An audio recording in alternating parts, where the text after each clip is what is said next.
ஒரு கப் அளவுக்கு துவரம்பருப்பு எடுத்து நல்லா தண்ணியில் ஒரு 3 வாட்டி அலசி எடுத்துக்கிறேன். அது கூட ஒரு பெரிய வெங்காயம், ஒரு தக்காளி கட் பண்ணி போட்டுக்கலாம். கருவேப்பிலையும் சும்மா ஒரு இனுக்கு மட்டும் போட்டுக்கிறேன். பூண்டு பல் ஒரு 7, 3 பச்சை மிளகாய் 2 கீரி போட்டுக்கலாம்.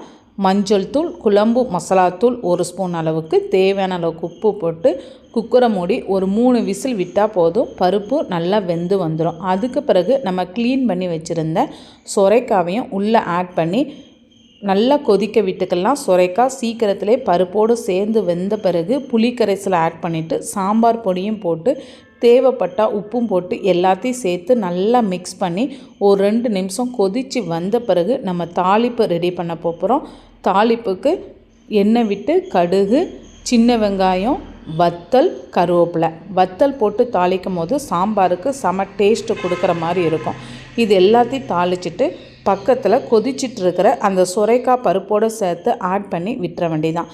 இப்போ நமக்கு சூப்பரான ஒரு சுரைக்காய் சாம்பார் ரெடி ஆயிரும். நல்லா சுட சுட இட்லி தோசைக்கும் சாதத்துக்கும் நம்ம எடுத்துக்கலாம். சுரைக்காய் ரொம்பவே ஹெல்த்து, நீர் காய்கறி. ரொம்ப வெயில் டைமில் நம்ம இந்த மாதிரி கூட காய்கறிகளை சேர்த்து நம்ம சாம்பார் செஞ்சுக்கலாம். பிடிச்சிருந்துச்சுன்னா லைக் பண்ணுங்கள், ஷேர் பண்ணுங்கள்.